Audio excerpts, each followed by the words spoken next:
कृष्ण ने महाभारत युद्ध के पहले शांति से समझौता करने के लिए पांडवों और कौरवों के बीच मध्यस्थता की। हालांकि दोनों ही पक्ष युद्ध लड़ने के लिए आतुर थे, लेकिन कृष्ण ने हमेशा चाहा कि कैसे भी युद्ध टल जाए। झगड़ों से कभी समस्याओं का समाधान नहीं होता है। शांति के मार्ग पर चलकर ही हम समाज का रचनात्मक विकास कर सकते हैं।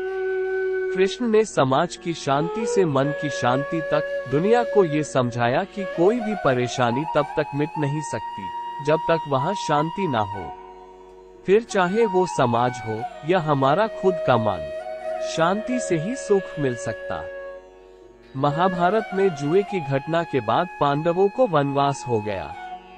कृष्ण ने अर्जुन को समझाया कि ये समय भविष्य के लिए तैयारी करने का है। महादेव शिव, देवराज इंद्र और दुर्गा की तपस्या करने को कहा।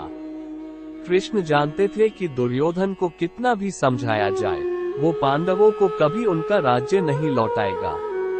तब शक्ति और सामर्थ्य की जरूरत होगी। कर्ण के कुंडल कवच पांडवों की जीत में आड़े आएंगे, ये भी वे जानते थे। उन्होंने हर चीज पर बहुत दूरगामी सोच रखी। कोई भी फैसला तात्कालिक आवेश में नहीं लिया। हर चीज के लिए आने वाली पीढ़ियों तक का, हर परिस्थिति में मन शांत और दिमाग स्थिर रहे। पांडवों के राजसूय यज्ञ में शिशुपाल कृष्ण को अपशब्द कहता रहा। छोटा भाई था लेकिन मर्यादाएं तोड़ दी। पूरी सभा चकित थी, कुछ क्रोधित भी थे, लेकिन कृष्ण शांत थे, मुस्कुरा रहे थे। शांति दूत बनकर गए तो दुर्योधन ने अपमान किया।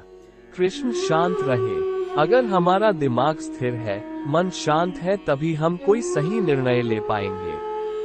आवेश में हमेशा हादसे होते हैं, ये कृष्ण सिखाते हैं। विपरीत परिस्थितियों में भी कभी विचलित नहीं होने का गुण कृष्ण से बेहतर कोई नहीं जानता। कृष्ण ने दुनिया भर के राजाओं को जीता था। जहां ऐसे राजाओं का राज था जो भ्रष्ट थे, जैसे जरासंध, लेकिन कभी किसी राजा का सिंहासन नहीं छीना। कृष्ण के पूरे जीवन में कभी ऐसा नहीं हुआ कि उन्होंने किसी राजा को मारकर उसका शासन खुद लिया हो। जरासंध को मारकर उसके बेटे को राजा बनाया, जो चरित्र का अच्छा था। सभी जगह ऐसे लोगों को बैठाया जो धर्म को जानते थे। कभी किंग नहीं बने, हमेशा किंगमेकर की भूमिका में रहे। महाभारत युद्ध में भी खुद हथियार नहीं उठाया। पूरा युद्ध कूटनीति से लड़ा, पांडवों को सलाह देते रहे। लेकिन गीता के उपदेश में भगवान कृष्ण ने अर्जुन को बताई है ज्ञान की बातें जो सबके लिए उपयोगी है। 3 दुर्गुणों में से एक भी किसी में हो तो उसका विनाश जल्दी हो जाता है। जीवन मंत्र दैस। सुख और दुख हमारे द्वारा किए गए कर्मों का ही फल है। अतः वर्तमान में हमें ऐसे कर्म करना चाहिए जिनसे भविष्य में सुख प्राप्त किया जा सके। ऐसे कर्मों और भावों से बचना चाहिए जिनसे व्यक्ति नष्ट हो जाता है। श्रीमद् भगवद गीता में श्री कृष्ण ने अर्जुन को 3 ऐसे पुरुषों के विषय में बताया है जो भविष्य में नष्ट हो जाते हैं। इन्हें न सुख मिलता है और न ही कभी शांति मिल पाती है। श्री कृष्ण कहते हैं कि अज्ञश्चा श्रद्धांश्च संशयात्मा विनश्यति, नायम लोकोस्ति न परो न सुख संशयात्मन। इस श्लोक में श्री कृष्ण ने अर्जुन से कहा है कि जो पुरुष अज्ञ यानी आत्मज्ञान से 3 है, अज्ञानी है, धर्म नहीं जानता है, उपदेशों करता है, वो बहुत ही जल्दी नष्ट हो जाता है। अज्ञानी व्यक्ति कभी भी लोकोस्ति न परो न सुख संशयात्मन। इस श्लोक में श्री कृष्ण ने अर्जुन से कहा है कि जो पुरुष अज्ञ यानी आत्मज्ञान से हीन है, अज्ञानी है, धर्म नहीं जानता है, उपदेशों का पालन नहीं करता है, वो बहुत ही जल्दी नष्ट हो जाता है। अज्ञानी व्यक्ति कभी भी सफलता और शांति प्राप्त नहीं कर पाता है। अज्ञान के कारण ही दुखों में वृद्धि होती रहती है।